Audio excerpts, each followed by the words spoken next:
Mastur mesidam sekaring bawana langgeng lho. Ana wong tangane papan mau nunggang sapi, sapine lagi meteng. Hus. Aja ngawur jeneng kita. Wis anggeni banget nggon kita bebanger asemane panjenengan ulun minangka dewaning para dewa. Kosik kowe dewaning para dewa nek ngono kowe Bathara Guru. Iya dasar kepara nyata. Wah, iki sing tak goleki. Jeneng kita goleki kalawan panjenengan ulun ana wigati apa? Bathara Guru. Marata gak kirungono. Aku arep menehi pitakonan karo kowe. Pitakon apa wis anggeni? Aku mengarep takon janjane bapakku iki sapa, ibuku iki sapa? Dewa-dewa kabeh tak ajar kabeh mergo ora mangerteni bapakku sapa, ibuku sapa. Wela, bisa ngeni. Entut jeneng kita nyuwun mriksa kelan panjenengan babakan sapa sejatine wong atuwa kita panjenengan ulun mboya mangertoni. Lho, kowe jare dewaning para dewa, akeh sing andhake, akeh sing nyebutke dewa kuwi ngerti sadurunge winarah, dewa kuwi ngerti sak ngobahmu sing titah. Titah lagi digawe wae kowe wis bisa mangerteni besok bakal dadi apa. Lah kok nyatane ning kene bareng kowe tak takoni ming tak takoni bapakku sapa lho, jenenge bapakku sapa, ibuku sapa lho. Lah kok kowe ora ngerti nek ngono padha wae kowe padha karo dewa-dewa liyane kowe. Tobat pukulun. Sampun wonten Kang Candra mriku ingkang ngabdi pun Bathari Durga mriku bingung salebeting penggalih kula.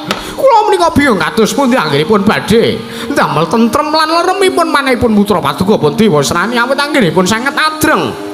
Dinten samangke sanget adreng anggenipun anutur dumateng jiwa raganipun garwa paduka inggih ingkang abdi pun permoni.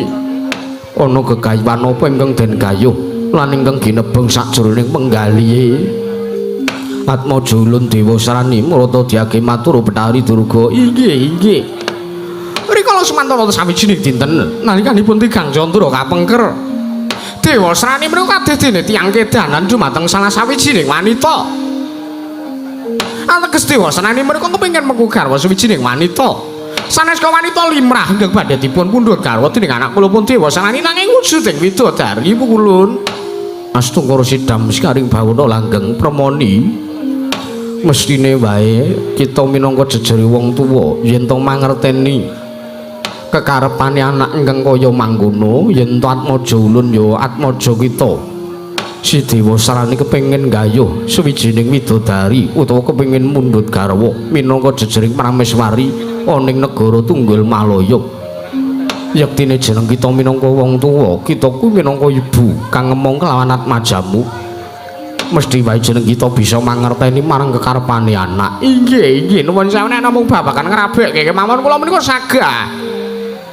Kula menika sagah nek namung badhe madosi utawi ragat ngrabekke ragate wulan sapituripun anak kula ingkang badhe rabi menika kula sagah.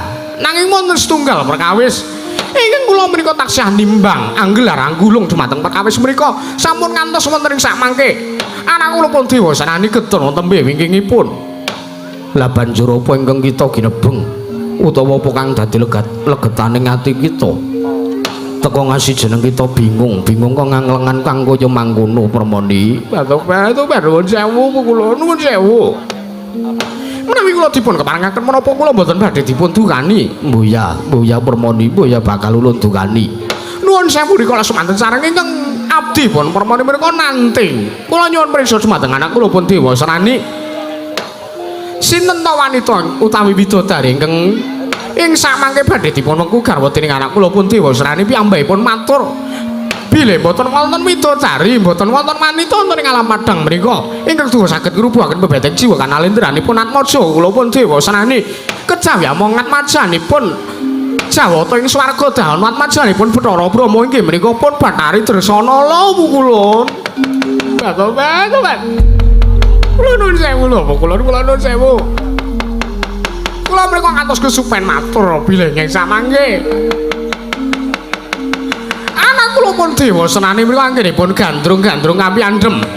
Kalian pun Bathari Dursana lho menika. Proses sampun ngiklasaken dumateng pejagesangipun ngatos-atos Adi Guru ngatos-atos.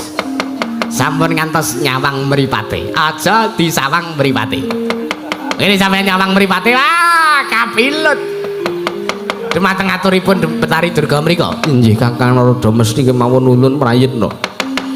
Nanging Bathari Durga Apa kang dikarepke sartane apa ingkang digayu dening Atmaja Ulun Dewa Serani kuwi wis mboya bener sartane kuwi wis nalisir saka ngreng-ngreng kautaman. Nanging kula nuwun sewu lho, Bu, kula nuwun sewu menapa panjenengan mriko boten seneng kalian ingkang abdi pun Betari Durga. Ing ngantasipun Dewa Serani mriku tesih Atmaja Paduka piyambak. Dewa Serani mriku tesih tunggal gedhe kalian panjenengan piyambak. Dewa Serani mriku tesih putra Paduka piyambak menika anak kandung. Kula menika bojo kandung panjenengan. Lah kok teko Paduka mriku mboten Kerstu mboten kersa minangkani dumateng kajenganipun kula pun Dewa Serani Cobita kula nuwun sewu desta temen kula desta temen. Nek wong liyandrayan wae nek titah wae si Janaka kepengin mengkudresana la dipinangkani. Diparingi palilah nanging kok nek anake dhewe ora diparingi palilah. Pramila kula mesti akan ditersam niku Paduka mangadi kula manik mon sampun mboten tresna kala ngabdipun Betari Durga. Kula suwun ing sampanging liga Kyai Trisula kula aturi namaken untuk dadanipun ing abdi Betari Durga kajengipun kula sirna kemawon.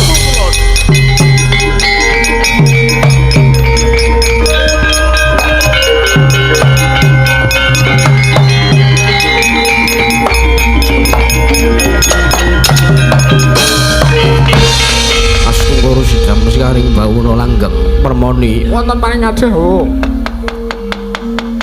ndrodhok penggalih ulun sangkula nampa atur kita wis modiar ngrekoso ngrekanane kaya ngene iki tiare cara diguru adigula kata dados panjenengan mriko nek perkara wedokane kok lah kok lene ndridil nuwun sewu permoni wonten paring adhawa Desta temen ing atase ulun iki minangka jejere wong tuwa ingkang ngukir kelawan jiwa ragane Dewa Serani teka panjenengan ulun mboya minangkane kelawan kang dadi karepane Atmaja ulun dhewe. Nuwun sewu. Nuwun sewu panjenengan paring jam menika. Isin yen to ngasi panjenengan ulun mboya minangkane apa kang dadi karepane Atmaja ulun. Menawi katen yen mangkono ulun bakal minangkani sartane ulun ingkang bakal murungake anggone Janaka lan Dresana lombangun bebrayan lan ing sakmengku jabang bayengkeng den kandhut dening Dresana bakal ulun murungake batu-batu matur sembah. Wah nuwun sewu Adi Guru, nuwun sewu Adi Guru kula aturi mun purwa aduk sina Adi Guru.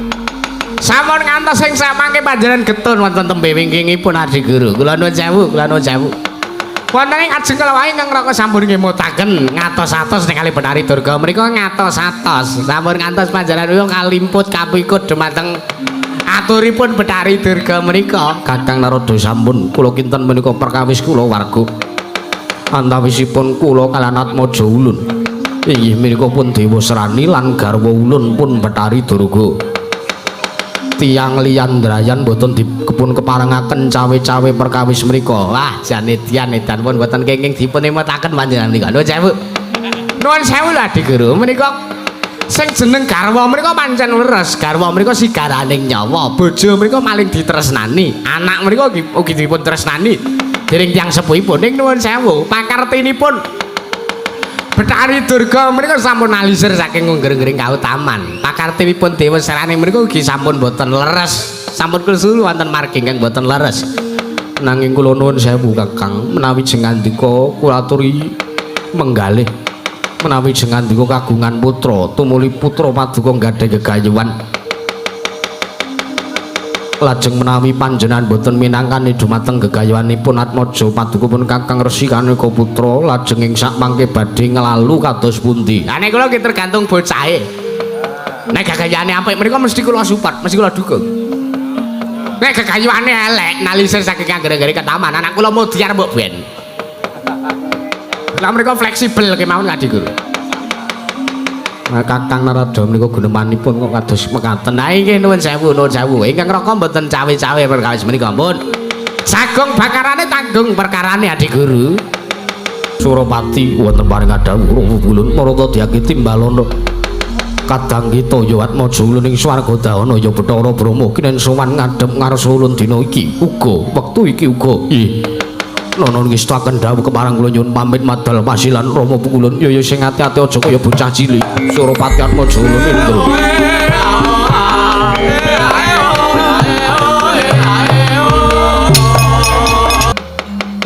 Astunggara sidam sikaring bawana langgeng Atmaja ulun Bathara Brama Budhawaka. Sawise jeneng kita ulun timbali ngadhep ana ngarsa ulun ya wong atuwa kita. Ya panjenengan ulun padha kanthi raja saprapta kita. Nonamen pasang kali mantap betina bena nglodhuri demawang tawang tuwang Kanjeng Rama Pukulun.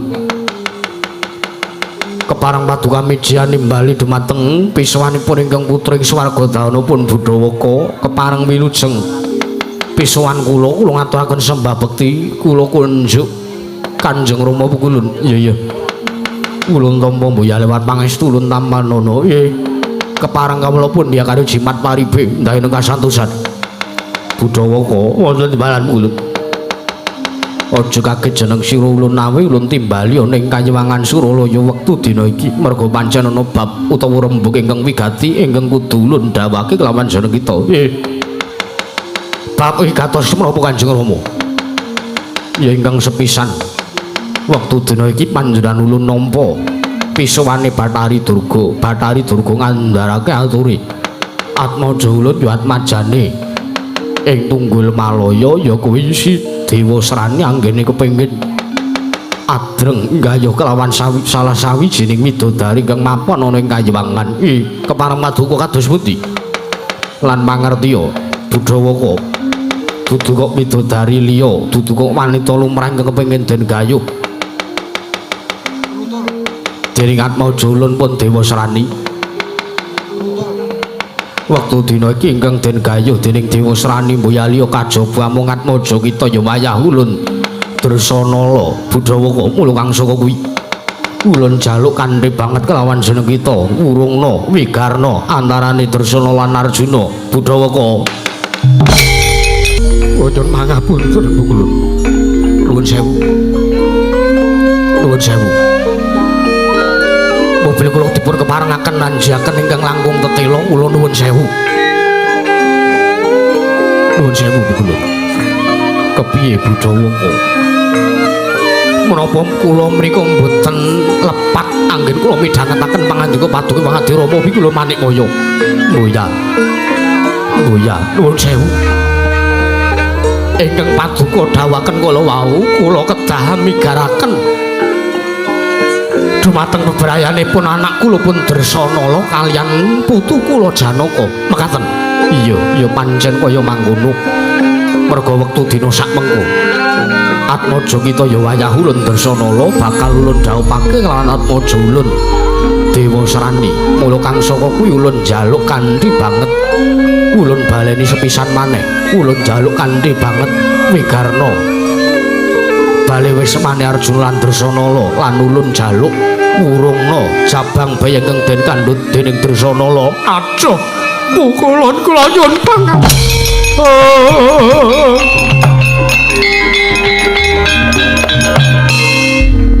Rela cepul tinemunipun kados mekaten dawuh paduka kula nuwun sewu. Kula nyuwun pangayoman. Kula nyuwun pangayoman menapa mboten wonten pangapunten malih dumateng ingkang putra pun Budhawaka kula. Menapa mboten wonten pangapunten malih dumateng ingkang putra ing swarga dawana. Ya pancen dawuh panjenengan ulun wis kudu kaya mangkono, mula kang saka kuwi kita kudu nyendikani apa kang dadi panjaluk ulun. Sabab aja ngasih mengkono bab ingkang ora prayoga ingkang kedaden kelawan jeneng kita lan kulawarga kita. Kita lan Atmaja kita Dresanala. Nuwun sewu ulun. Nuwun sewu. Nuwun sewu boten ngateges kula menika lancang matur wonten ngarsa paduka Rama ulun. Wekdal menika kula menika nembe remen-remenipun awit boten dangu malih kula menika badhe nampa putu. Boten dangu malih menika badhe gendhong putu. Saking atmajanipun anak kula inggih menika Dresanala nanging kenging menapa? Nanging kenging menapa paduka paring jeneng ngantos mekaten. Saking manah kula ulun. Saking manahipun ingkang putra pun Budhawaka. Nanging wis pesining kodrat ulun gawe kodrat kang kaya mangkono. Gelem boya gelem. Bisa boya bisa kita kudu bisa migarake antaraning Arjuna lan bersana yen to ngasih jeneng kita wangkot boya gelem minangkane lan nyembadar kang dadi dawuh ulun seksenana panjenengan bakal midana kelawan jeneng kita bakal ulun cemplungake ning kawah Candra Dimuka ngestaken dawuh kula nyuwun pamit mangsul wonten ing kayuwangan swarga taun kula nyuwun pamit mangsul perkawis menika badhe kula rembak sareng kaliyan anak kula pun Dresanala nanging kula nyuwun pangayomanmu kula budal dina iki Budhawa nggih Dresanala anakku apuranen bapakmu yo nggih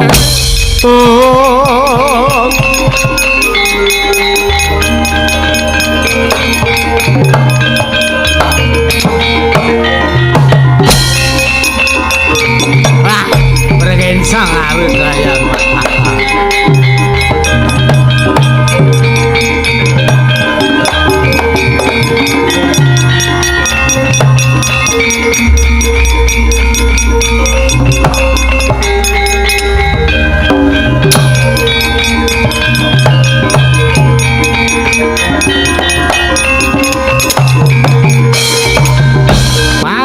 ketiwasan Adi Guru ketiwasan kriwian dadi grejekan gegeyon dadi tangisan kula nuwun sewu lho kula wonten ing ngajeng kala kula sampun ngemutaken dhumateng paduka Ngadi Pramesti Bathara Guru babagan kawontenan menika lan babagan lalaman menika kula aturi gelar kula aturi gulung nanging jebul tinemunipun paduka menika mboten kenging kula emutaken jengatika menika ibaratipun sampun mboten kersa nampi pewarah nampi pitutur becik kula nuwun sewu Adi Guru nuwun sewu babagan perkawis menika kula mboten tumut cawe-cawe dinten sakmenika menawi jengandika mboten sarujuk mboten kersa midhangaken aturipun ingkang Raka Sidik Pangudal-udal malah lilane sapake kula badhe wangsul wonten kayuwangan Sidik Pangudal-udal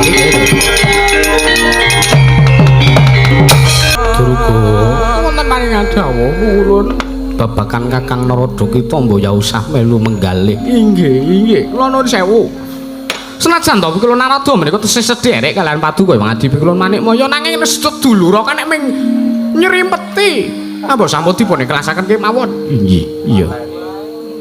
iya kuya dadi ngopo najan to kudu kaya mangkene lakone ulun ngiklasake kelawan kundure Kakang Narada inggih sebab kula nuwun sewu lho Bu Kulun kepiye kula menika nate dipun suwarani dumateng pun Imang Pilun Narada menika kula nate dipun suwarani kula tau ditatoni ati kula lho ditatoni kepiye nalika semanten kula menika dipun suwuni nalikanipun Imang Pilun Narada menika kalimput wonten penggaling utawi margi ingkang boten leres nalika semanten kula dipun suwuni supados giri gudha dumateng pun para Pandhawa iya sabanjure nanging wonten nalika semanten kula menika awal minangkani dumateng dawuhipun Imang Pilun Narada nanging kula menika madipun sengaki malah kula dipun suwuni bayaran Kama kula nuwun sewu kula mriku mboten saged napa-napa. Iya mbuya dadi ngopo ingkang baku?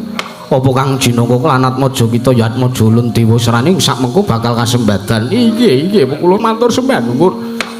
Suropati wonten paring kadhawuh Rama Ulun.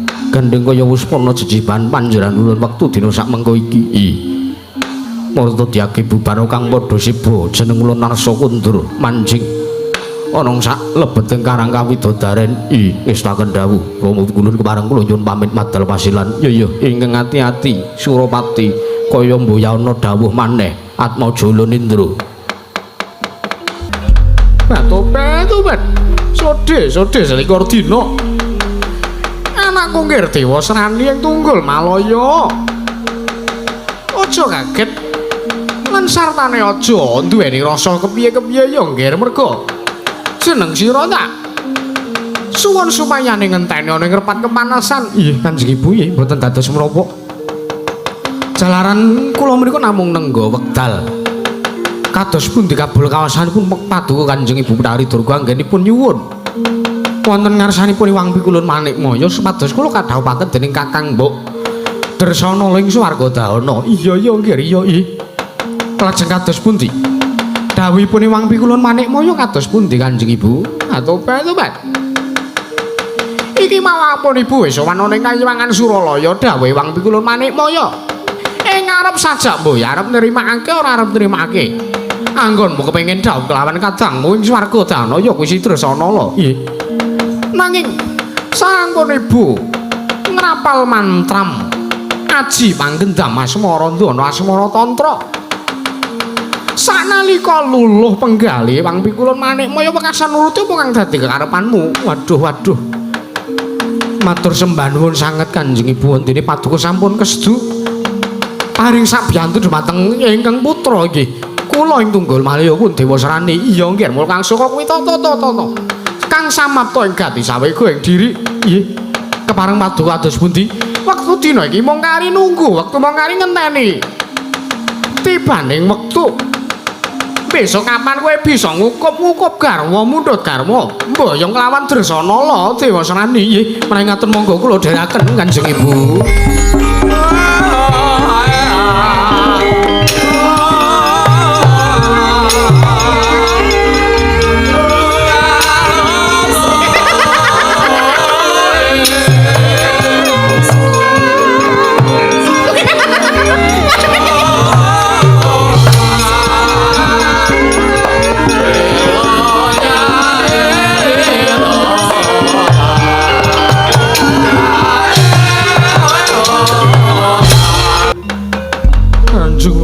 Pukulun kula ngaturaken sembah pangabekti kula kunjuk. Kanjeng Rama Pukulun kula ngaturaken sembah pangabekti kula kunjuk. Iya anakku nggih anak kuat maja ulun Dresanala ya kita atur bekti kelawan panjenengan ulun wis ulun tampa miyalat pangestu ulun Tampanana ya nggih anakku Cahayu lan Arjuna pangestuku Tampanana. Inggih sampun kemareng kawula pun biyakarya jimat paribendayanana ing kasantosan Wang Pikulun.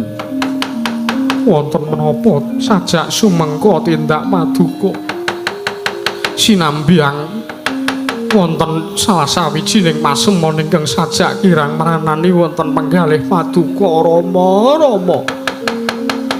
Lah dalah bingung nggonku kepiye arep matur karo kowe Dresanala.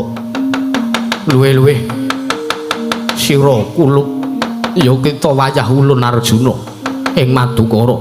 Bingung nggone pun Rama bakal matur kepiye. Nggon kepiye arep matur kelawan kowe babagan napa sing tak penggalih ning salebeting manahipun Rama iki. Kula nuwun sewu. Jalaran sing ngandika menika gesang wonten ing alam padang menika sareng kaliyan ingkang putra. Iya.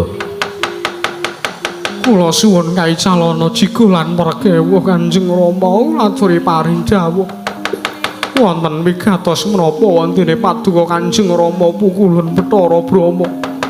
Rawuh wonten ing Karang Kawidodaren wonten ing Kayuwangan Swarga Dahana nganti pasmon ingkang kados mengaten. Iki ngene ya, Ger. Pun Rama tak matur karo kowe ning aja dadi atimu. Inggih mboten dados menapa. Kula lila legawa lair lan batos. Kula badhe midhangetaken pangandika paduka Kanjeng Rama Pikulun Budhawaka. Ya. Lah iki ngene. Sekawit nalika semana lagi wae. Pun Rama iki tinimbalen marang sowan ana ngersani Wang Pikulun Manikmaya. Ana ing Kayuwangan Suralaya. Inggih, ana ing kono wis lungguh ya lenggah. Dewane Gudha Pangrencana ya kuwi Betari Durga ing Dandang Mangurit. Pun Rama kaget rasane ngatiku ana wigati apa lah kok dadi Wang Pikulun Manikmaya nimbali kelawan pun Rama. Ndak kira ana utusan utawa ana dawuh saka Wang Pikulun Manikmaya ingkang bakal ngutus lawan pun Rama. Nanging jebul tinemune pangandikane Wang Pikulun Manikmaya gawe lara atine Bathara Brama. Mangke riyen to Kanjeng Rama, mangke riyen dereng tutuk anggen sing ngandika paring dawuh lah kok teka netesaken punang waspa. Dresanala sangka bingunge atiku kepiye lek arep matur karo kowe. Merga iki mau dawuhe Wang Pikulun Manikmaya sing tak tampa. iki mau sing tak tampa lumantar aku suwana ning Kayuwangan Suralaya. Waktu dina iki majane Betari Durga ya kadangmu ing Tunggul Malaya sing jeneng Dewa Sani kuwi kepengin mengku garwa karo kowe. Kepengin mengku garwa karo kowe ngamangka dawuh Hyang Pikulun Manik Maya aku kinen migarake nggonmu mangun bebrayan sisan wae tak blakake. Aku kinenake mbubarake nggonmu bangun bebrayan bali wis ora dianto kepiye wae kanane Dresanala. Oh. Ajeng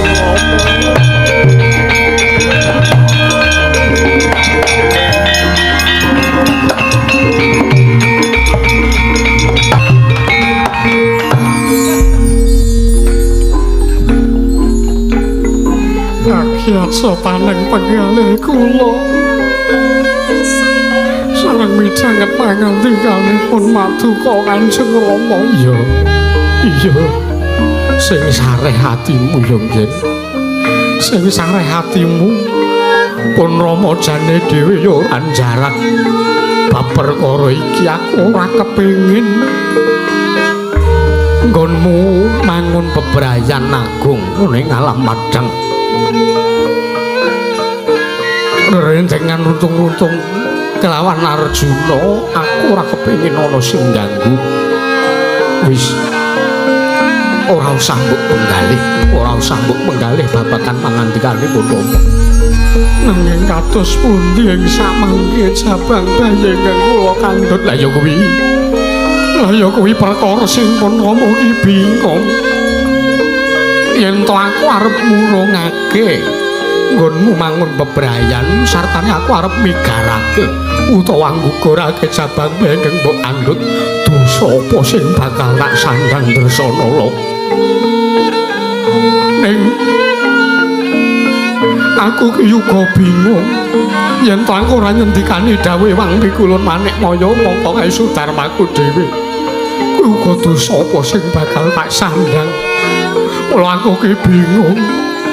Arjuna tetekno atimu ya Ngriya. Ya atiku kula mboten dadosaken menapa. Ing samangke kula namung manut pesining kodrat nderek kelawan ing toya. Iya. Nanging kados pundi Kanjeng Rama kula menika mboten saged gesang. Menawi mboten sareng kalian Pangeran Arjuna babakanipun Rama ya ora bisa mangerteni kepiye nggonku bakal mungkasi gawe nanging sing baku ya Ngriya pun Rama mung arep titip weling karo kowe besok sak lairipun nang jabang bayi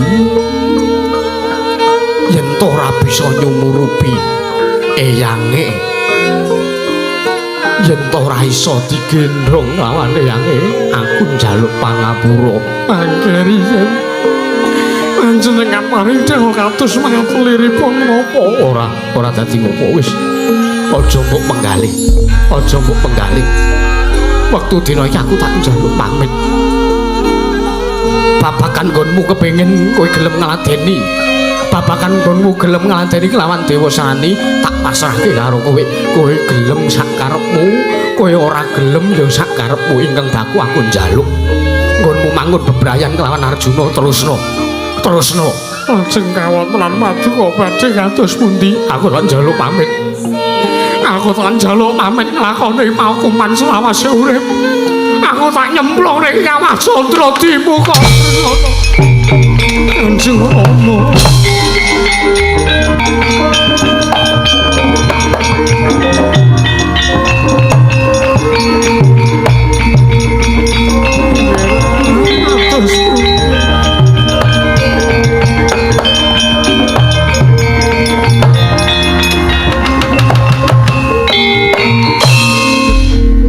Kados pundi pangeran wis diajeng aja tawang-tawang wis sing jeneng lakon ngono adile mung dilakoni nanging kula mboten saged gesang menawi samboten sareng kaliyan panjenengan.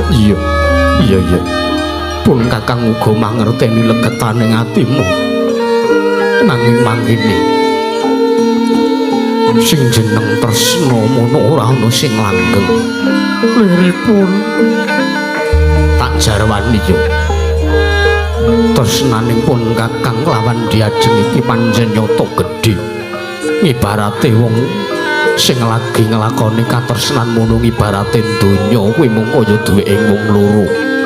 Sartane wong lanang kang nandhang katresnan kuwi abote kaya wong nyangga bumi. Mula tak kandhi ayu. Leremno atimu tak jarwani bab katresnan Diajeng. Inggih. Tresnaku lan tresnamu mono pancen gedhe ibarate ora ana ingkang nandhingi. Nanging yen to pesthine kodrat kudu misake kelawan aku lan sira Diajeng. Gelem ora gelem pun Kakang ya mung manut pesthine Gusti kang karya jagat. Teges kalemuntuk kodrat mesti akeh awake dhewe iki dadi judhu selawasing urip. Mesti wae Gusti bakal mengestoni kawantitahe.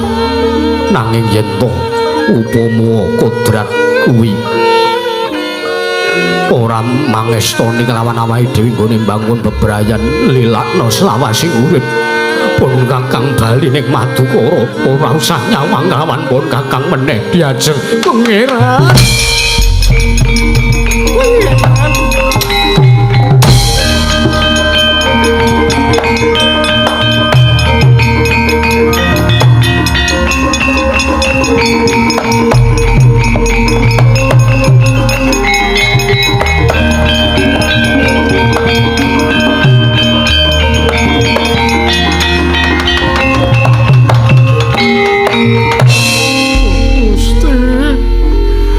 abot lampahan ingkang kula sandhang.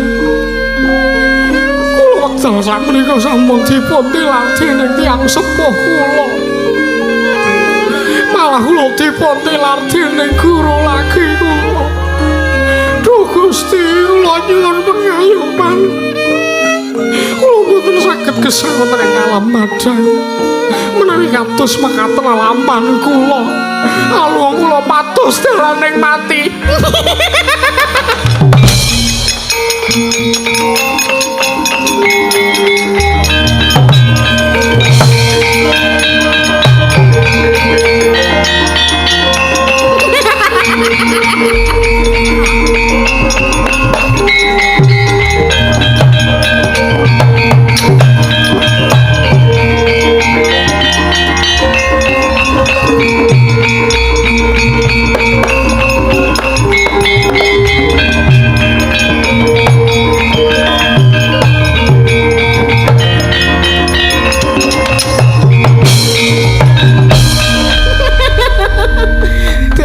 Iki lho sawangen.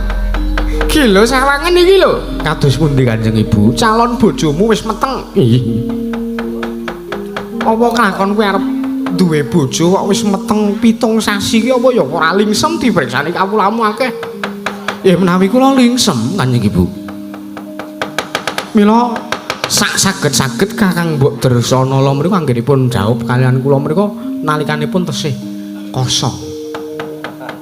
Lan menawi bayi menika lahir kula aturi sak mangke sesar kemawon. Betul gunemanmu kaya ngono lho. Mengki riyen to kajenge raosipun menika mboten benten. Betari durga grenengan dhewe karo anake. Tekan kene kowe ngopo? Betul. Dresanala ana paran. Kowe kok dleweran luhmu kaya ngono kuwi ya gene. Ana wong dina arep rabi kok malah dleweran luhmu kaya ngono kuwi ya gene. Ora sah kepo. Gila, calon bojomu ki lho le kaya ngono. Wis kajengipun Kanjeng Ibu. Wong dasare kula menika ya srogal-srogol nadan kula nalendra menika nggih. Seneng damel remenipun tiyang setri menika kula remen. Iya. Nah, nawi cara sak menika wong lanang humoris menika bakal menang kalian tiyang ingkang bagus. Iya. Wis kaya ngono. Sak karepmu ngono kono bakal njaluk supaya kowe diladeni karo Dresanala. Wih lah dalah, Kakang Mbok. banget nggonku kapang kelawan kowe.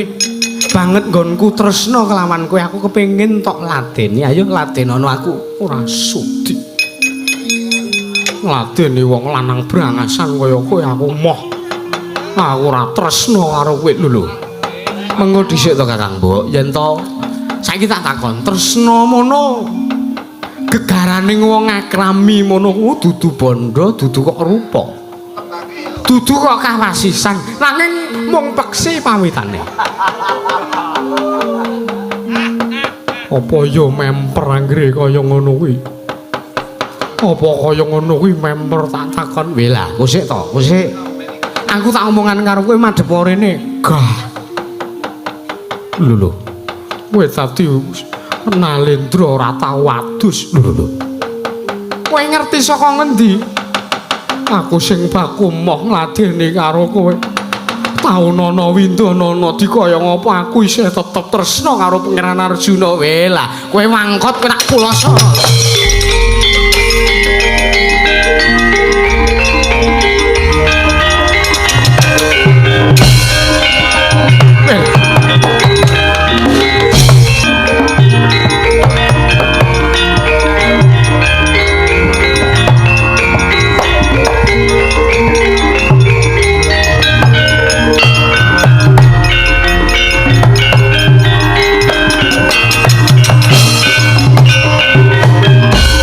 Sang Dresanala dening Sang Dewa Sarani nalika semanten mlajar tebih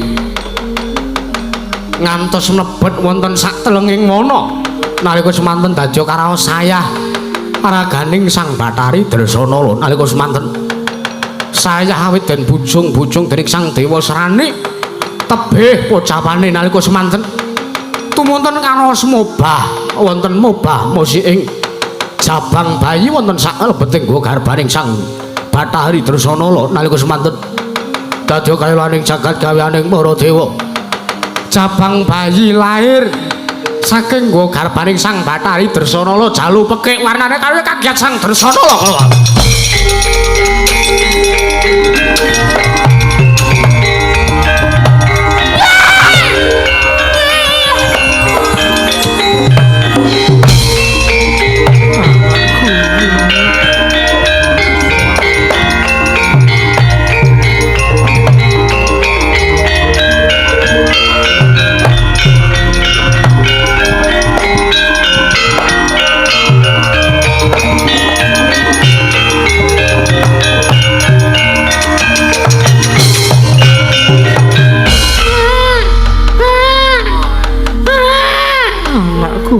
Anakku cah bagus ora ngira jebul kowe wis ngerti padang hawa.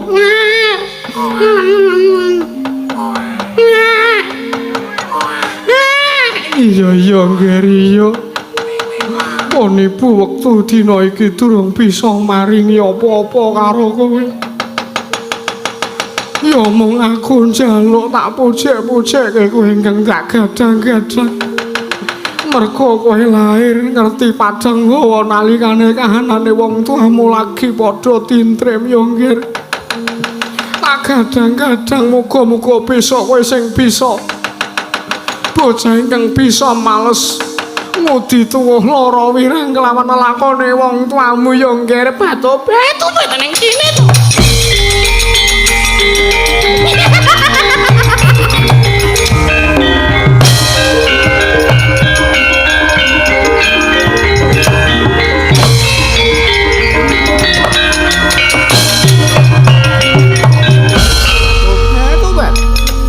Digolek kok mubeng-mubeng.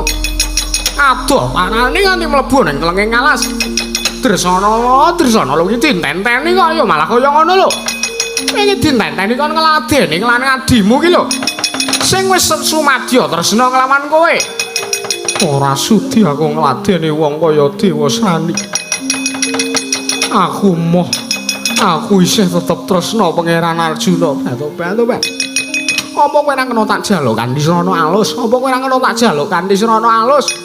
Kowe ora kena tak lho. Batu-batu. Diuya lagi sedelo wae lah kowe wis doboli. Wong umure lagi 7 sasi batu-batu biyo-biyo iki bayine tak jaluke. Bayine tak jaluke. Batu-batu lahir lanang. Lahir lanang bayine. Ora beda rupane padha persis karo bapane Bagus padha persis karo bapane. Iki bayine ora tak sirnake wong sapa ora dadi pilih.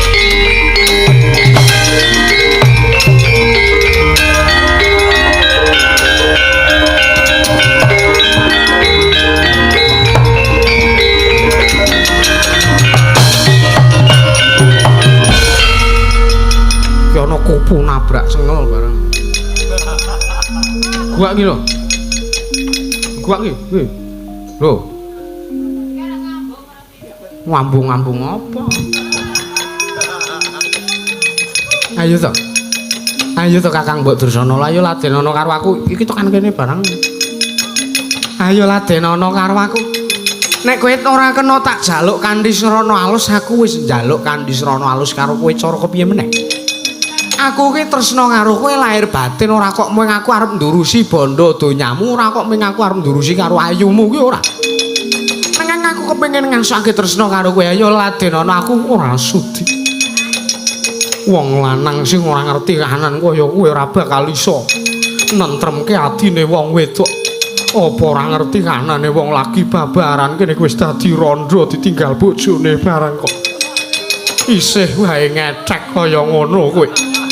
Ora pantes kowe tak aku kadang ora pantes kowe tak dadekke guru lagi. Wong aku mlayu lunga saka kene Dewasrana. Wong wedok ketoke alus, ketoke ayu, ketoke lugu kaya ngono lho kok dadi. Mbasan napuk ra iku biyo-biyo abang biru kaya ngene. Larane ora kira-kira wae lah. Nyata tangane antep. Tangane antep kae ora wurunga ya ento digunakake kanggo srana sing becik-becik mesti ya bakal prayoga rasane wae lah. Kakang Mbok Dursana lo taun ana windana aku ora bakal mandeg mbujung karo kowe. Yen to durung kelakon panjangane Dewasrani diladeni karo Kakang Mbok Dursana.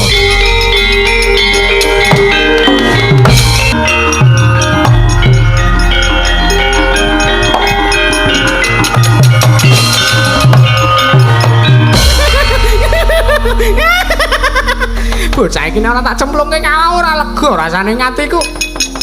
Mumpung bocah wis tak gawe semaput. Mumpung bocah wis tak gawe semaput mesake aku nek dheweke kobong tumuli ngrasake panas. Aku isih duwe rasa mesake. Nanging ora lega rasane ngatine Bedari Durga nek bocah iki ora sirna marga layuk. Mung iso kowe bakal tak cemplungake ana ing telenge Ngawah Candra Dimuka kewarati.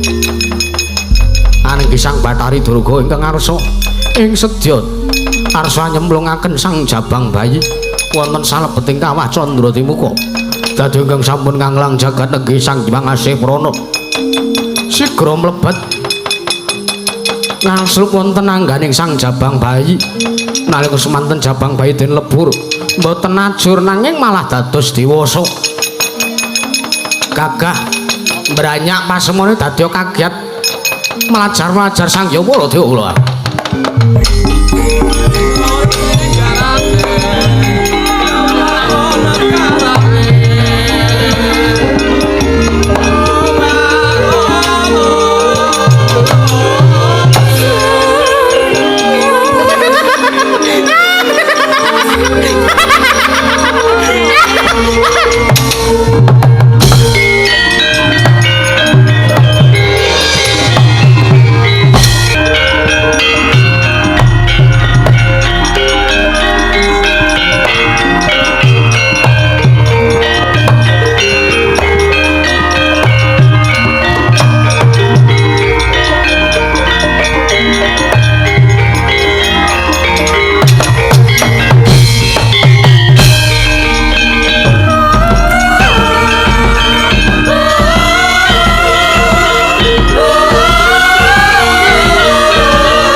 jero kawah Candra dimuka ki wong do disiksa pating cruwet. Wedok-wedokan kae saja iki. Perkencang lalu dayang wak. Lah kok dadi bocah dilebur ora ajur kok malah dadi Jaka semene gedene iki. Wah, kepiye ceritane iki? Arca koblak iblis. Lha omongane ngawur gawar ngawur kaya ngene. Ora ngono kok sik iki kowe sapa? Iki kowe sapa? Lah kok dadi iki ana geni. Mobal kaya ngene iki papan apa ki sana? Alah dadak dadi ora iso basa kaya ngene iki kepiye iki? Wah. Cilaka iki ya kelakon di anak ora basa iki. Ya yang ger kulup yen ta jeneng iki tanan cikilan panjenengan ulun iki dewa. Lho. Dewa? Heeh. Dewa ki apa? Gedhe tur dawa ngono. Dudu. Aja ngawur gawar ngawur geneman kita ki bocah lagi wingi sore lahir kok. Wis kaya manggono lho ra. Kula niki dewa kuwi Jawata. Jawata kuwi dadi papan panembahe para titah. Wong ngono ya. Jenengmu sapa dewa? Aja ngawur gawar ngawur. Yen to karo panjenengan ulun kudu njeluke Mbah Kakung. Wo, Mbah Kakung. Iya.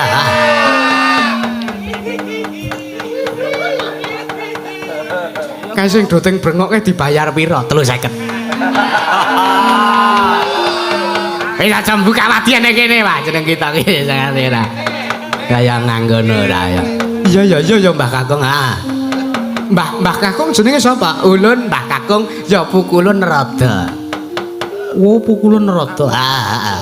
Ya Pukulun Bathara Karsi. Ya aku dadi elok temen kanane. Ora Mbah Kakung, piye? Aku ki arep takon janjane aku ki sapa? Aku ki anake sapa? Aku duwe bapak sapa? Ibuku jenenge sapa lan aku iki sapa? Ah ngene nek babakan kita takon jeneng kita kuwi sapa? Kita kuwi mboyan duwe jeneng, kita kuwi durung duwe jeneng. Lho. Banjur kepiye lek wong arep njeluki lawan aku? Arep nimbali karo aku? Ah iki ngene ulun jarwani. Sisandene jeneng kita ulun maringi pusaka asma. Kandeng jeneng kita kuwi lair saka wisaning geni utawa lair saka candraning geni, mula jeneng kita ulun paringi pusaka asma Bambang Wisageni ya Raden Wisageni. Nggih kula.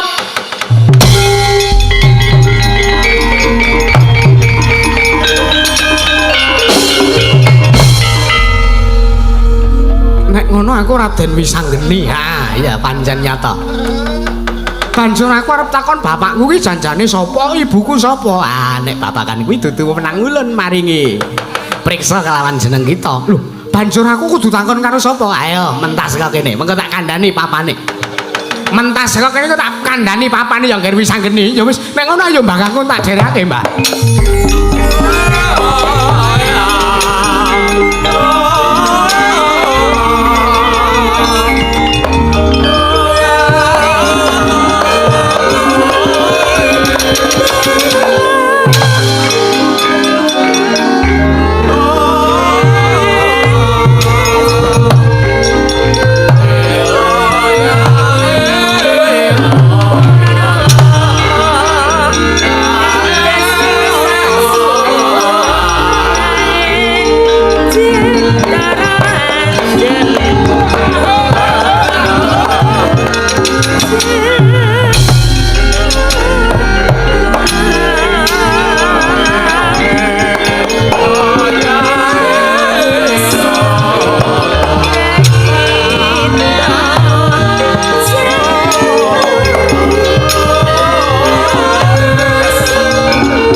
Kawekasan ya kawisangkeni maya wisanggeni maya Wisnu Pratenta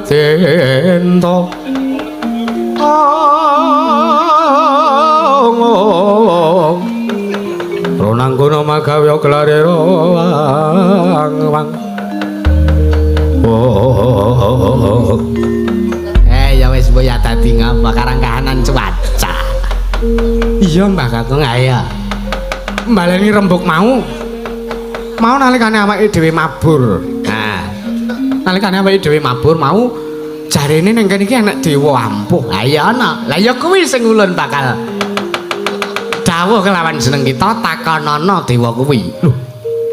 Dewa jenenge sapa Mbah Kakung? Dewa kuwi jenenge Bathara Guru. Ya Bathara Manikmaya ya Sang Hyang Manikmaya ya Sang Jagat Giri Pratingkah ya Sang Jagat Giri Nata. Manikmaya ya Bathara Guru ya Jagat Giri Nata ya Jagat Pratingkah. Ya. Kuwi dewa. Ha ya dewa. Mapane ning ngendi Mbah Kakung Gose? Iki lho iki dalan tumuju ana ing Kahyangan Suralaya. Kuwi papane Bathara Guru iki jenenge Kahyangan Suralaya. Papane Bathara Guru jenenge Kahyangan Suralaya. Ah, kita mengko ning dalan bakal ketemu karo dewa-dewa sadurunge Bathara Guru. Takonana, nek dewa-dewa Dora gelem ora iso mene wangsulan kelawan jeneng kita, mboyai ngerti sapa Sudarma kita, mboyai ngerti sapa bapak kita lan ibu kita, tutuk ana kabeh. Oh ya. Aku mung manut Mbah Kakung lho iki. Kowe ana dosane aku ora melu nyandang. Kita kuwi luput saka dedosan. Mergo pancen kita kuwi dikodratke satriya ndugal kewarisan. Oh ngono Mbah Kakung. Ayo. Wis kana budal. Tawat-tawati saka gedanku nek apa-apane matur karo Mbah Kakung ya. Iya Mbah Kakung aku manut wae ya Mbah Kakung ya. Ayo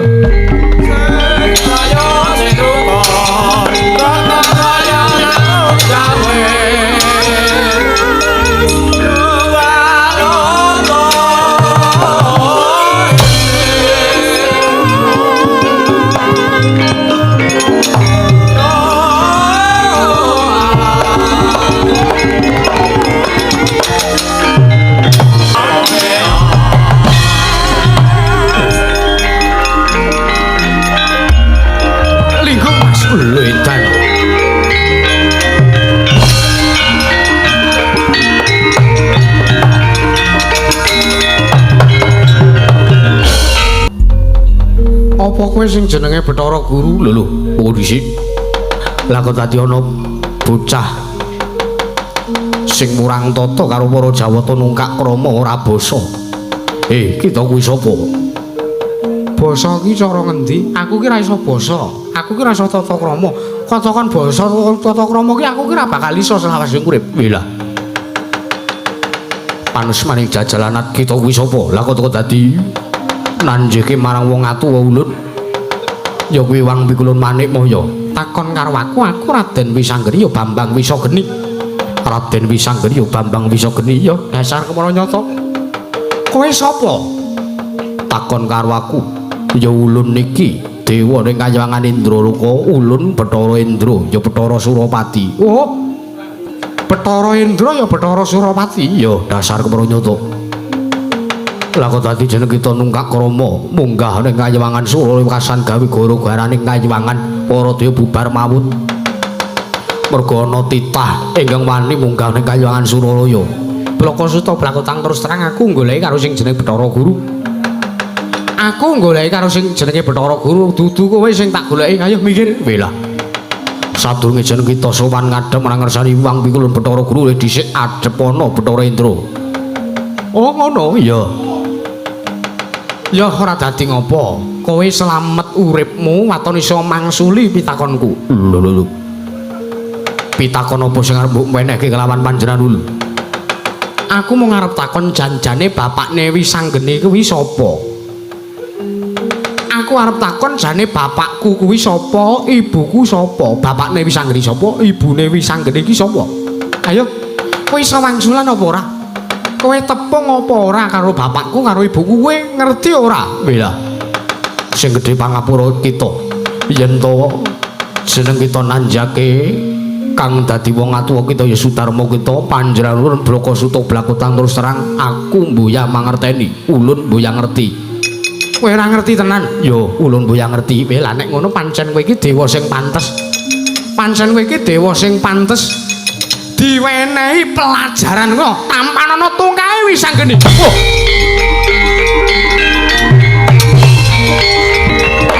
Oh. Edian kemarat.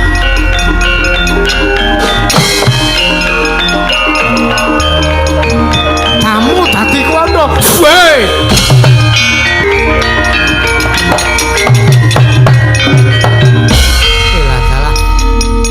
bocah murang tata wani ngobrak-abrik para dewa. Wani mula sara nglawan para Jawata kuwi sapa? Takon karo aku dewa, aku wis sanggeni. Kowe dewa sapa? Takon karo panjenengan ulun. Ulun Bathara Penyarikan. Wah, kowe ming drajating carik. Lho, teko ngembe keparet. Ulun iki Nadyanta. Kok dikaya ngene? Ulun iki dewa ingkang ladi nglawani Wang Pikulun Manikmaya. Ayo. Aku rambut kowe karo kowe. Aku pengen ngerti bapakku sapa, ibuku sapa. Ulun Boya Priksa. Wajas. Oh.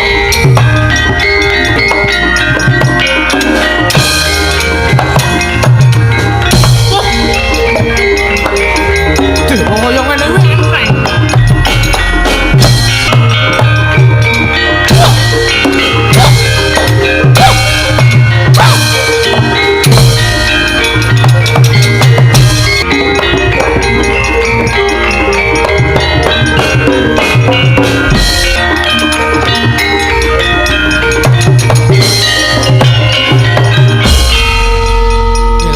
Iki enek dewa kok rupane kaya mentrok.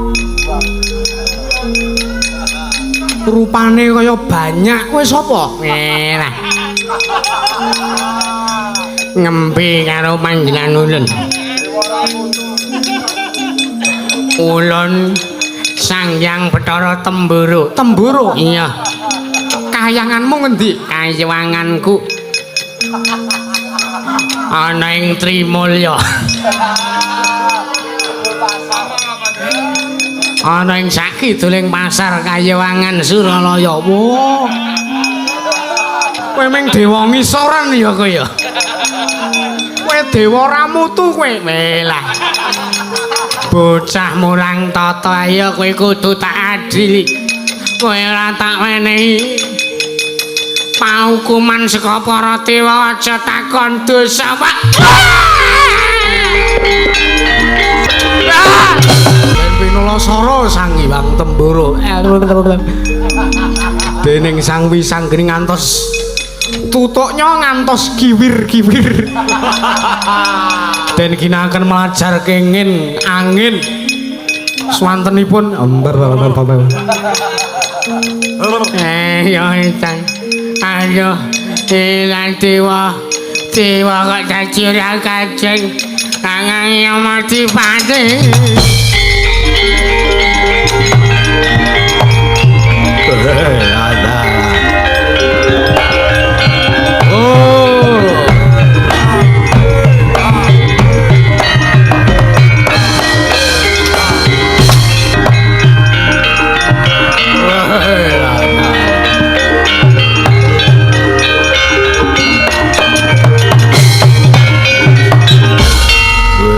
Bocah keparat, bocah murang tata wani ngosasik barisaning para Jawata Durandara. Lha dadi kowe bayi wingi sore kok keparat demen. Kowe sapa enek dewa kok rupamu ireng kaya ngono? Lah ireng-ireng kaya ngene iki mergane aku sok ngarit. Kowe sapa ngaku? Takon karo ulun Bathara Yamadewati. Lah sak-sakanmu kunci karo gembok iki kunci nyawane wong-wong. Ayo jeneng kita kowe ora kena tak kandhani. Ora gelem urungke niatmu nggon marep ngobrak-abrik kayangan takon karo wong tuamu. Wah, jabut nyawa jabutan Bathara Yamadewati.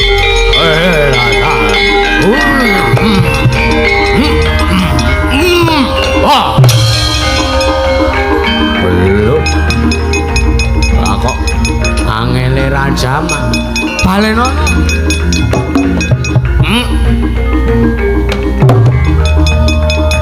Welah.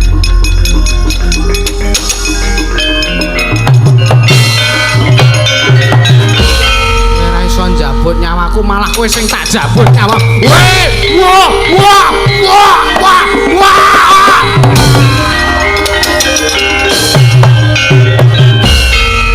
Tarara. Jabut sisa nyawamu. Iya iki bocah njabut nyawa apa njabut apa ya? Wajan blindis. Ora tak legani aku etok-etok mati sing ora slamet. Mutar ora ayo sambato. Sambato kowe Yama Diwati. Tak jiabut nyawamu oleh setekem.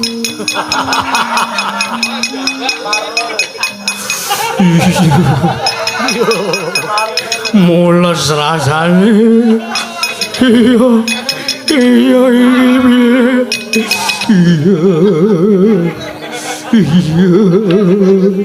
pukulun maneh moyo kula semangat.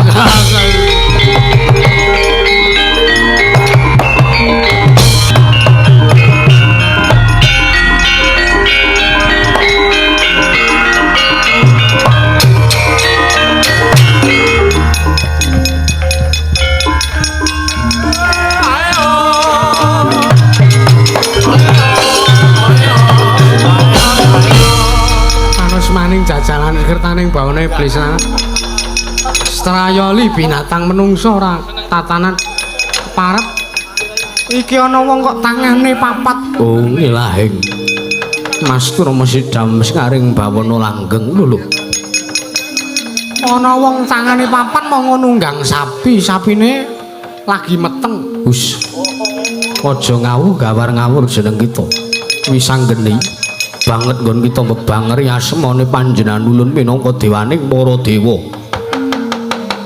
banget nggonmu kita gawe kucem asmane panjenengan ulun kosik kowe dewaning para dewa nek ngono kowe Bathara Guru iya ya dasar kepara nyata wah iki sing tak goleki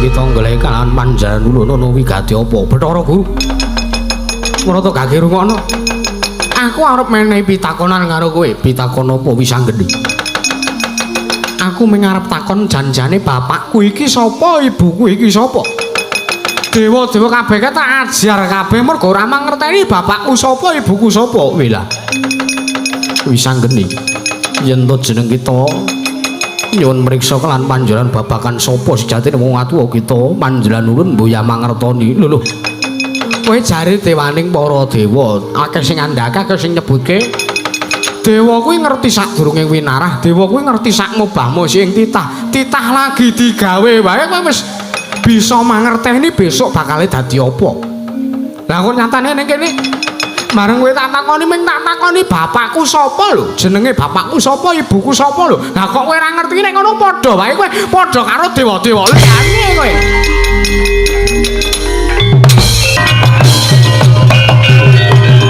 Astungara Sidam sekaring bawana langgeng kowe lah teko dadi duston temen pakartine bocah iki ning ngendi maneh nggone panjenengan bakal golek pengayoman kejaba amung ngersane para Pandhawa kula putuku para Pandhawa ulun jaluk senjata pitulung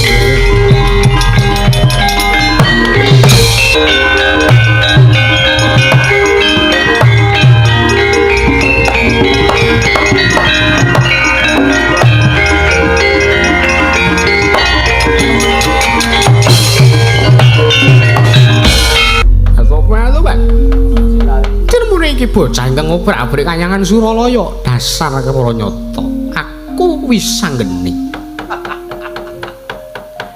kowe sapa ana wong wedok rupane wis teng klindhing raine wis teng klindhing nek ngadeg awake disemok-semoke kowe sapa monggo pipimu gedhe sisih kowe sapa kowe? Sapa aku, Pak? Nunggak krama lawan panjenengan ulun. Oh, kowe ya dewa. Dewa. Sapa kowe?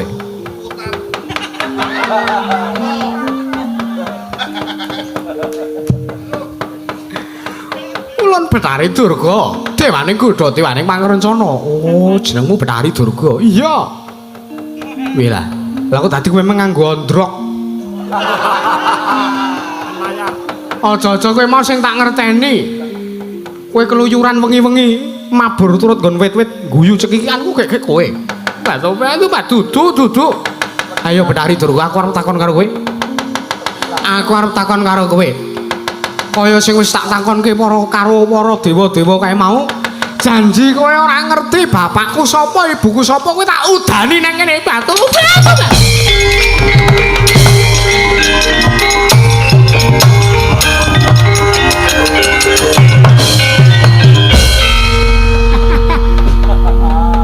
Wedi saja arep tak udani. Wedi nek konangan.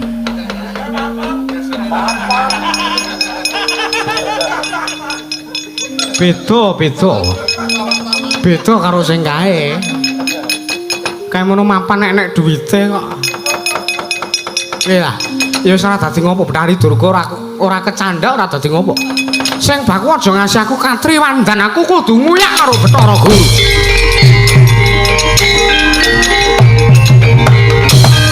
Lah kok dadi iki ana pawongan cacahe 4 wujudane sarwa aneh-aneh.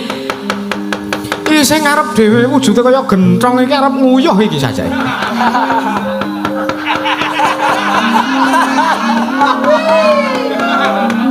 Lah kok dadi rupane kaya kodhok kodhok dungul maksud. Kaya ngene nek omah disembah anak bojo. Ana kene mung dipadake kodhok. Lho, iso omong ta iso wae. Bocah wingi sore ana jejaka iki sapa? Takon karo aku iki sana. Aku Raden Wisanggeni ya Raden Wisageni. Raden Wisageni Raden Wisanggeni. Iya. Balik takon karo kowe kowe sapa? Takon karo aku. Iki Nata Karangkademben. Nata Karangkademben. Iya. Aku Semar. Oh. Pangkatmu apa? Aku Batur. Oh, ming wong kere. Ha iya. Sing mburi kaya Trowelu kuwi sapa? Aku Nala Gareng. Nala Gareng? Ya. Dasar para nyata. Kowe sapa? Wisanggeni aku. Sing gedhe dhuwur kaya nyambek. Lho. Aku Petruk Kanrong Bolong Raden. Petruk Kanrong Bolong. Ya. Sing matane kaya lapangan. Matamu kowe.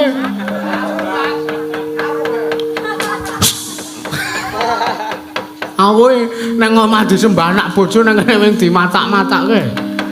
Aku Bagong. Kowe Bagong. Raden Wisanggeni ngene ngopo? Kiai Semar aku arep goleki sapa Sudarmaku, sapa wong tuaku. Iki mau lagi wae aku nguyak karo nalindraning para dewa ning Kayangan Sura sing jenenge Bathara Guru. Tak uyak lah kok dadi ora aku kuyak malah aku ketemu karo kowe. Aku goleki bapakku, ibuku sapa Kiai Semar.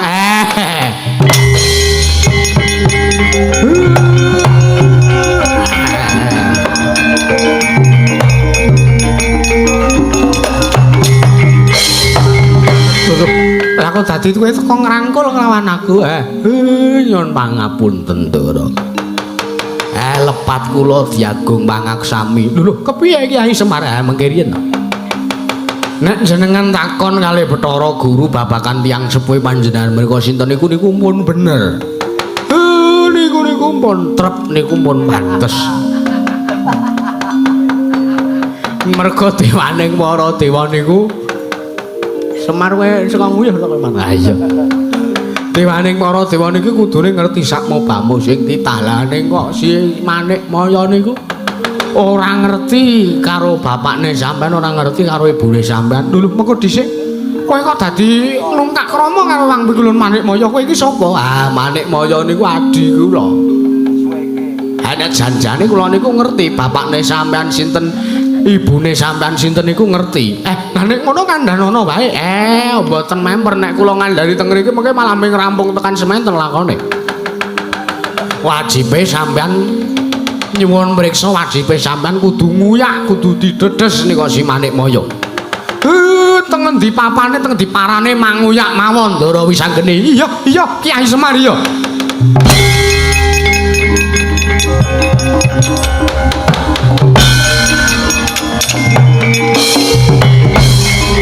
Ora pak jane kae sapa? kok kowe njeluk bocah kae mau Ndara ki sapa janjane? Nek arep ngerti tak kandhani. Ning aja omong sapa-sapa. Kowe nek arep ngerti kae iki janjane anake. Paya. Diomongi kok. Wah. Mula ya pasuryane padha karo bapakne ra. Ya wis ora mokal anak wong bagus turun wong bagus. Ya tungatung aku wae ora kecanduan wedokan kaya bapakne. Sopo ember mbok aku dikandani? Kaya anake. Wah, lah ya layak kaya bedane mirip. Gelungane ya padha, sunggingane ya. Truk mbok aku kandhani. Yo kandhani. Heeh. Kae mau anake Tri Purwanto.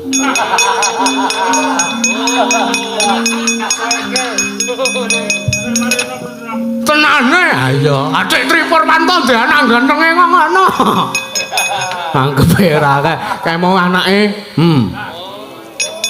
Ora ya layak. Mosok Tri Purwanto dhe anak ngono to. Ora yakin aku jaba nek sing nguruni tanggane ya lagi. Ha iya. Wah jane tututi mek alon-alon. Ha iya to Le.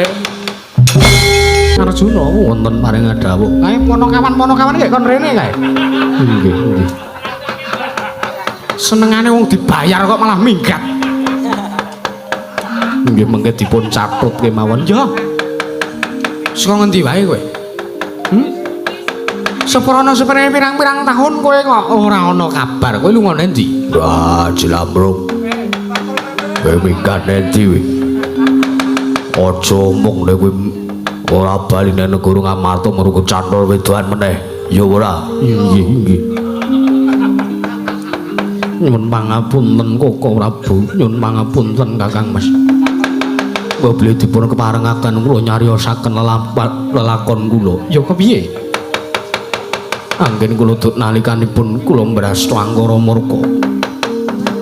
Nyirnaken Sang Prabu Niwata kawaca kula dipun wenangaken gayuh widodari sakedhik kurang sawiji. Nalikanipun kula madheg nalindra teng Kayewangan Suralaya jejuluk Prabu Kalidik. Tumuju kula anggayuh dumateng pun Diajeng Dursana lan majanipun Sang Hyang Budhawa ing swarga dahana. Dumugi sepriki ing sakmangke kula sampun kelampan bangun bebrayan ngantos semakul inggih bojo kula nggih kadang padukipun Diajeng Dursana ngandhut jabang bayi Sabta Candra yuswanipun nanging kuciwaning manah kula dinten samangke dawigar awit Diajeng Dursana dipun kersaken dening Yayi Dewa Seraning Tunggul Malaya Koko Prabu.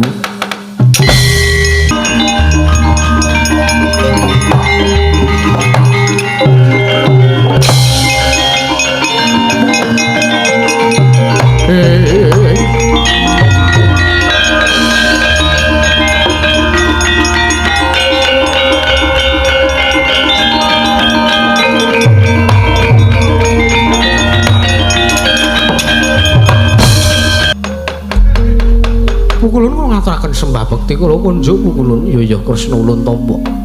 Guru kakekku aku ngaturke sembahku katuruk ya Werkudara Ulun Tamba. Pukulun kula ngaturaken sembah bekti kula kunjuk pukulun ya Arjuna Ulun Tamba. Wonten menapa purun sajak sumengka tindak paduke wang pikulun Manikmaya Kresna destun temen ing atas ulun iki dewaning para dewa nalendraning para Jawata. Teko playu saka Kayiwangan Suralaya mung merga apa kalih bayi wingi Surya Jejaka sing jeneng Raden Wisanggeni. Mula kang saka kuwi Kresna kalemuntut sapa wae sing bisa nentremke kanan Kayiwangan Suralaya tak jaluk Janaka yen to bisa nyingkirake nyerenake kelawan bocah ngaran Wisanggeni tak jaluk ing sak mengko Dresana bakal dadi jodoh Daud kita Arjuna. Mangsu mikir pukulun.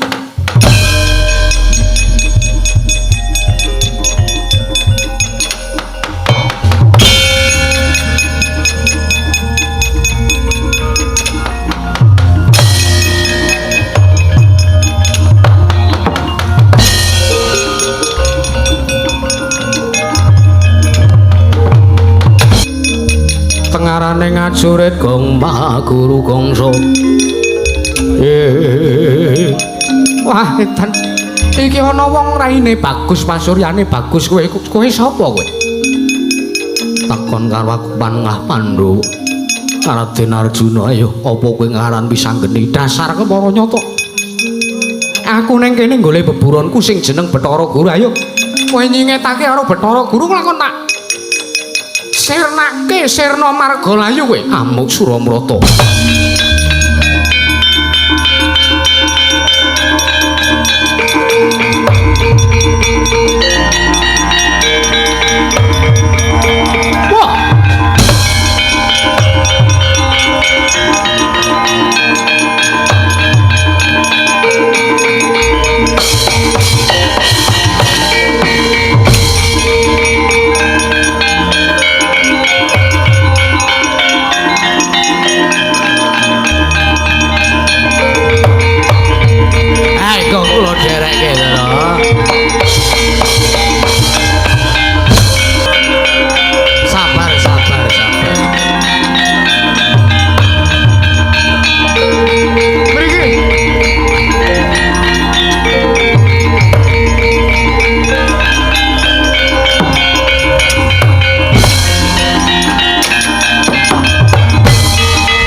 Aja mbok pisah ampun ngaten kok ya iman-iman.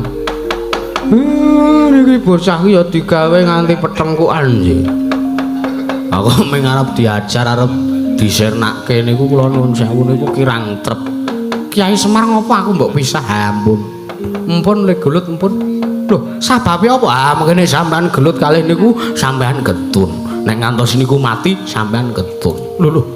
Getun sebabe ampun ditenggol mawon lakone.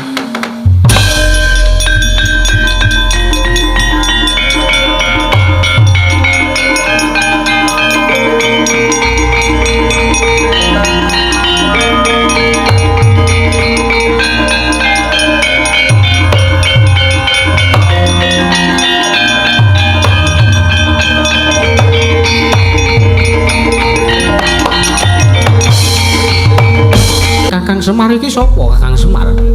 Lha kok dadi Kakang Semar ketemu kelawan bocah kang wis wani nungkak krama. Nerajang para Jawata. Ah, mengke riyen lho. Kula kandhani iki kula kandhani. Sampeyan ampun aja ngasi wani-wani kalih bocah niki.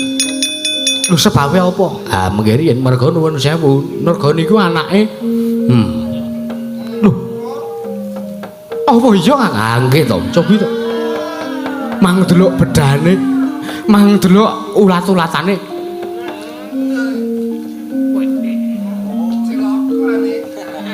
Oh, lha edan. Lah kok bisa dadi kaya mangkono kan? Ah, mengke kula critake.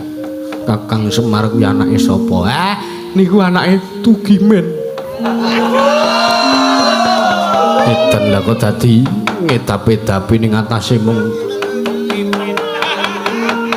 kawula ngamarta lah kok dadi duwe anak sing wis wani nungkak krama. Ha nggih. Mula niki kedadi emotake bocahe. Kyai Semar apa bapakku jenenge Tugimen? Ah, Dede. Pun. Nggih kula omongi. Lah banjur iki kepiye? Iki kepiye pukulun manik moyo? Ah, kon ngrene bocahe.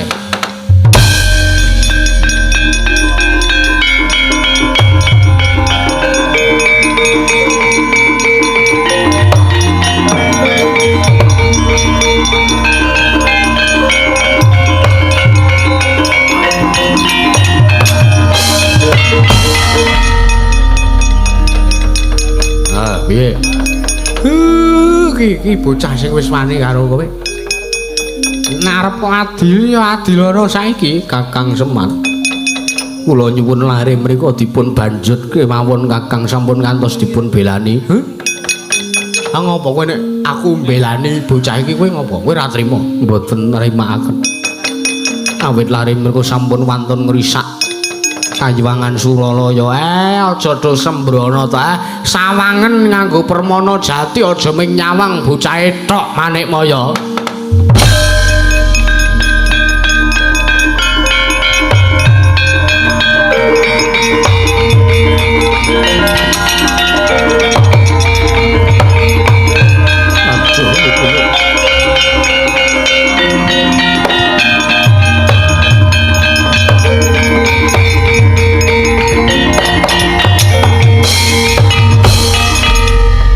kulun sewu-sewu kelepatan kula tadha wadana kukulun. Iya ya. Manik Maya yektine ulun keng momong kelawan jagate bocah iki. Ya ulun ingkang angayomi kelawan si Wisanggeni. Merga sayektine Wisanggeni iki mesakake.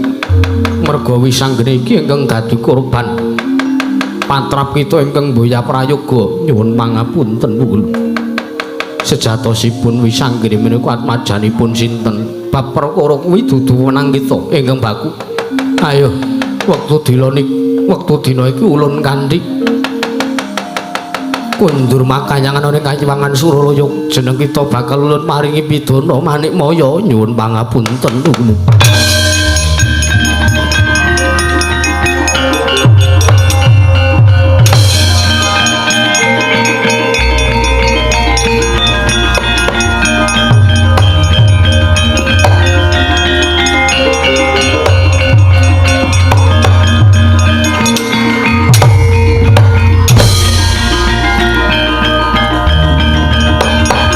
Gede wae.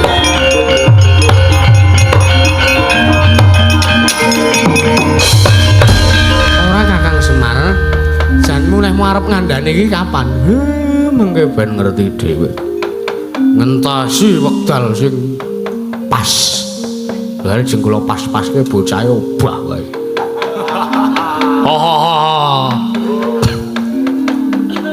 Semar nek wis ngelih iki mbok ya ora usah maksa ndagel to, Mas.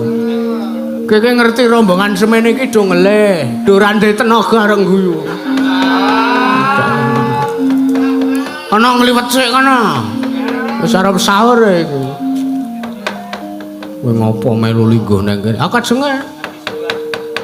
Ora Kiai Semar bapakku ki sapa? Ja, mangentosi mawon wektune, Ndara.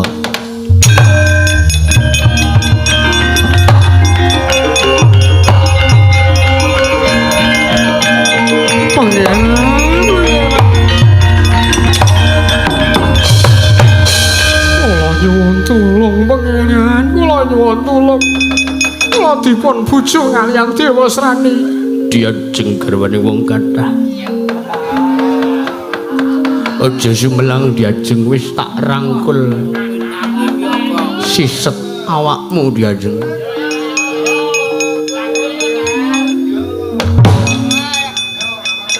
Mriki. Iya. Mriki. Iya. Pangapunten kok. Wah, sakarepmu ngono. Mengarep do. Ngomong-ngomongan wong loro dadak njaluk pangapura. Kula nyuwun pengayoman, kula dipun bujung dening Dewa Srani. Pecah ndasmu.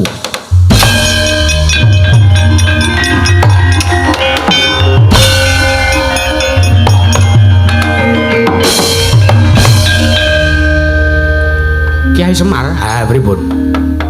Iki sapa ana wong wedok kok ayu kaya ngene?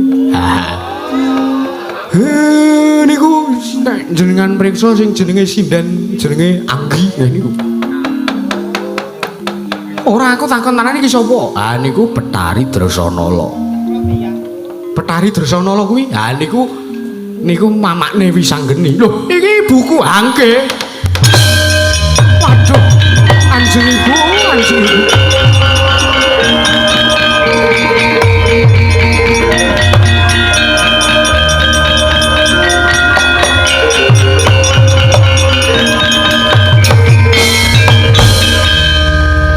Sopo? Aku anakmu. Lho. Kowe kok teko ngaku anakku, kowe sapa? Lho. Kiai Semar iki piye to aku ora diakoni anak? Dresanala. Wonten dawuh. Apa kulun? Iki anakmu lho.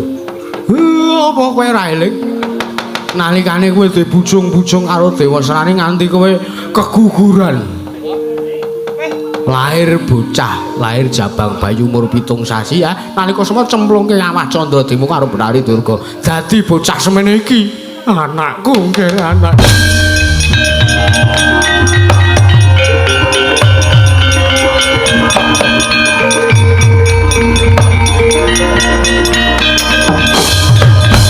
Aduh, yo. Bunga kang tanpa upama bisa ketemu nglawan ibuku. Iya ya nggih anakku wis anggeni ya. Iya. Banjur bapakku sapa Kanjeng Ibu? Banjur bapakku sapa? Mau neng kene aku tak takon, aku mau njaluk tulung karo sapa? Mau ibu njaluk tulung karo sing jenenge Raden Janaka. Lah ya kuwi bapakmu. Wah, bapak kok.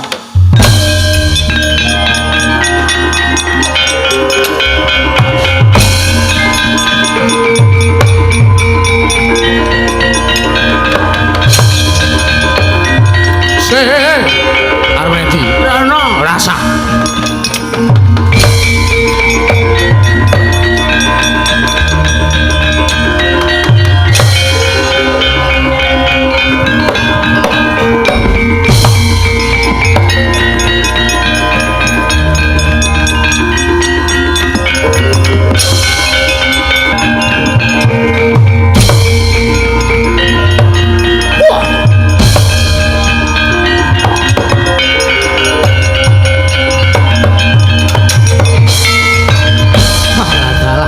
Janaka sajak wis bisa ngregem lawan Kakang Mbok Dresana lah ya gage wenehno marang Dewa Sranik ora gelem mbok wenehke ora kena tak jaluk serawu tak nuda paripeksa mati dening aku.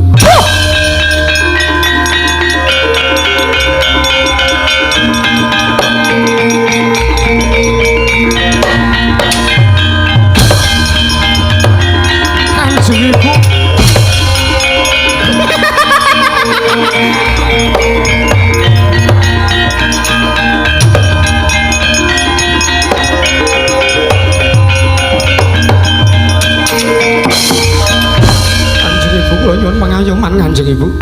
Kula nyuwun pangayoman. Pak Dewa Sranik kene apa? Menika Kakang Janaka ngamuk punggung boten narimaken wontenipun ingkang putra Kanjeng Ibu. Pak.